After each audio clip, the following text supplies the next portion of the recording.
When I made it to the 6th floor, and there was an explosion. The explosion was beneath me.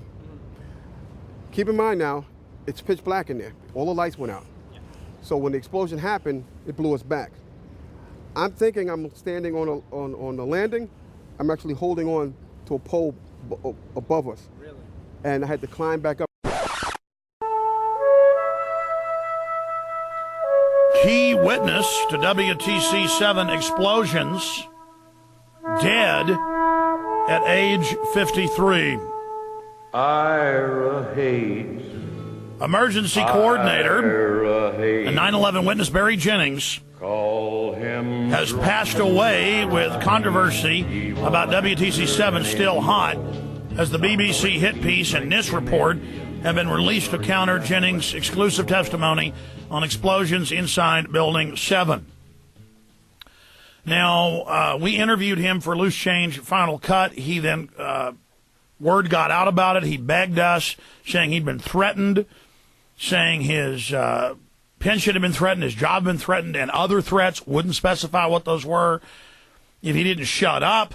Then he didn't really recant. He said, yeah, there were explosions, yeah, before the towers fell in Building 7. And he said, well, it could have been bodies. But earlier he said they were bodies on the ground. Then his boss just came out in the last few weeks and was interviewed by the BBC saying, I never saw explosions, though he had said that on news that day along with Mr. Jennings. Very suspicious that he's dead at 53. Now, it was Aaron Dykes who confirmed this yesterday. We kept hearing about it for weeks but could find no news articles. We earlier, and others had called where he worked with the city. They'd said, no, we're not going to talk about it. We finally got them to admit yesterday that he indeed was dead, but they wouldn't say the cause. We've now talked to his bosses. They've said, yeah, we knew Barry. He is dead. We can't say why he's dead. Others said at the office, we don't know why he's dead, and acted very, very suspicious.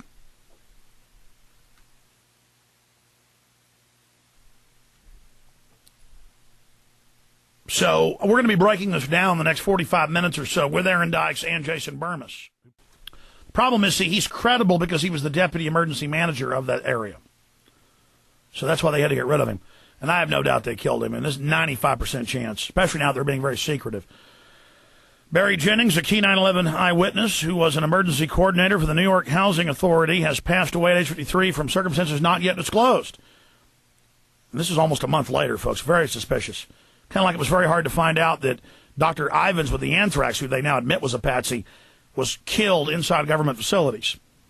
A spokesman for the Housing Authority has now confirmed his death after weeks of rumors circulating online, but refused to give any further details. We talked to him again this morning. Aaron's coming up.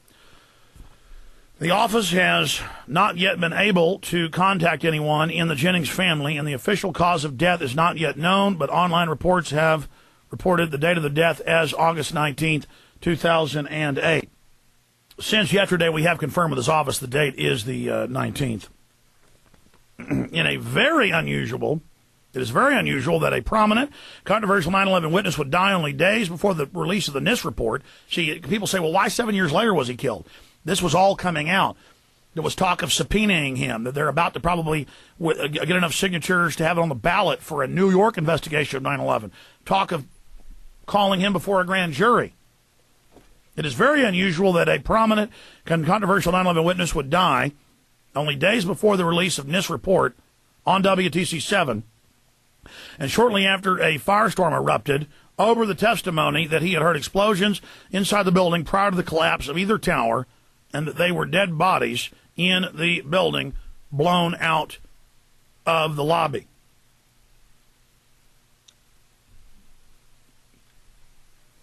The BBC aired the third tower in July in an attempt to debunk Barry Jennings' account, which is both contradictory and damaging to the official 9/11 story, by making an issue over whether or not he saw dead bodies in the lobby. And see, we hadn't released this video because he'd asked us not to. Then the BBC came to the Loose Change crew and to Dylan and said, you're lying. He didn't say that. And Dylan showed him the video. And so they went and had an actor play the part of Jennings to basically reenact things in a false fashion. Very suspicious. Yet Jennings' own statement in an exclusive interview with Dylan Avery and Jason Burmis, which has not been denied, was the firefighter who took us down kept saying, "Don't look down." And I say, "Why?" And we are stepping over people. You know, you can feel when you're stepping over people. We're going to continue with this on the other side with Jason Burmis and in studio Aaron Dykes, who ferreted this out. And we're going to tie this into the D.C. Madam and other high-profile murders, assassinations like Vince Foster.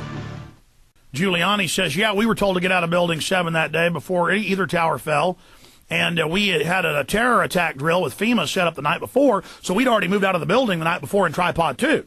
And people said, what? Of course, FEMA deputy director earlier, Kennedy, had said just that, and then it was a big controversy the day of 9/11 that, well, we already arrived the night before for the terror attack. Then he said, oh, no, that was a mistake, slip of the tongue. Then it came out they indeed had, and it was called Operation Tripod 2, of an anthrax attack on Building 7 in the World Trade Center complexes, which they'd used in months before to evacuate the whole building several times for drills and a $1 billion renovation of the service floors. It has service floors every few floors and side passages. And Marvin Bush running that, of course. No big deal. Confirm it. Go confirm it for yourself. Our source on that is Barbara Bush. Her memoir written 4 years ago about her great son running security there. Nice people. Now, news of Jennings' death comes on the heels of losing another 9/11 hero and eyewitness, Kenny Johnneman, who reportedly committed suicide 12 days before the 7th anniversary. He's credited with saving at least one man's life on 9/11 and was also a witness to explosions in the towers. This report, as well as how the 9/11 Commission, which is not even mentioned Building 7, completely ignores statements from the Building 7 leaseholder Larry Silverstein, as well as numerous police and firefighters and other eyewitnesses who have testified that they were warned about the building's collapse and told to get back because it was going to be a controlled demolition. One rescue worker even heard the countdown from the building's implosion over the emergency radios. Unfortunately, Barry Jennings, whose testimony was ignored by the 9/11 Commission, can no longer raise questions personally about his experience inside WTC-7. Our own movement is, in a concerted fashion, saying 9/11 truth is dead. 9/11 truth peaked in 2006. I'm seeing the same terms in put out. And that's what these guys will do. They'll come on the scene. They'll be patriots for about a year. We've seen this over and over again. They'll try to gain credibility, and then they'll just run their operation. Well, so they've been announcing, oh, 9/11 truth's dead, 9/11 truth's over. Meanwhile, it's bigger than ever. But the bottom line is Dylan Avery had more discussions with Jennings about, I remember Dylan telling me, threats against his pension, threats against his job, and more, that he was worried about his family, and that he said more, but Dylan wouldn't say because it was off the record. Well, he's dead now. And Dylan's all freaked out. Hey, Dylan, let me tell you how this works. If they think you know something, you're not safe till you let that out. Look at the hundreds killed that knew stuff about the Kennedy assassination. And then their family members they told stuff got killed. This isn't a joke. So, Dylan, you better... I told the D.C. Madam this. She's dead. She didn't listen. I said, on air and off air, you better spill the beans. Now, listen, Dylan Avery. They know you talked to Jennings. Now, you better go on this show or another show, or you better write it up on your blog or do a video blog right now. I know you've never taken any of my advice. But the point is, you better take it now. I read the book written by Jim Garrison who went through this stuff. This isn't a game, people. These people run child kidnapping rings. They kill children. They don't care. They like it. Burmis, this is incredible. What do you say? Well, just the whole chain of events from Aaron calling me about a week after Jennings had actually died and said, we're getting these emails and there's these posts. And I said to him, well, let me see what I can find out. So I called up Dylan, and of course, right away, Dylan didn't want to believe it. But I said, well, who can you get in touch with? And wouldn't call him, had the home phone number, and wouldn't give it to us. He had Jennings' cell at the time. He didn't have the home phone number, which we got last night, but he had the cell, and he didn't want to give him a call and be like, are you dead or whatever. But he, basically he pawned it off on Michael Rudin, who did that BBC hit piece. And this is what really disturbs me.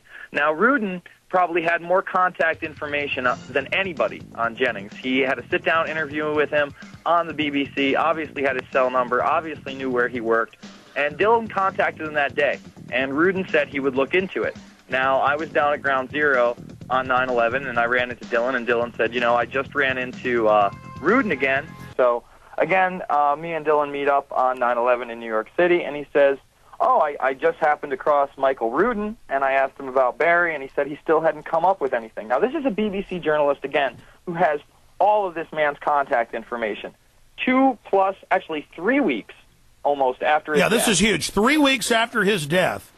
And he can't confirm it. However, we got to call the BBC. We got to call this guy. He sees Dylan at 9/11 last week in New York and says, I haven't nailed that down. I don't know if he's dead or not. Now, that right there, he needs to be interrogated on that subject. Boy, I tell you, this is amazing. Yeah, and not only does he not know if he's dead, but he finds the only other witness in World Trade Center 7, and he's more than happy to go along with the official version that he now says there was no explosion. It was just dust coming up the stairs. Really? Dust coming up the stairs trapped you in the building for another 2 hours, Mr. Hess? Could it have anything to do with the fact that he heads up Giuliani Partners in the private sector? And he retracted conveniently after Barry Jennings went bye-bye. Yeah, just magically. The firefighter that took us down kept saying, "Do not look down." And I kept saying, "Why?" He said, "Do not look down." And we were stepping over people. And you can feel when you're stepping over people.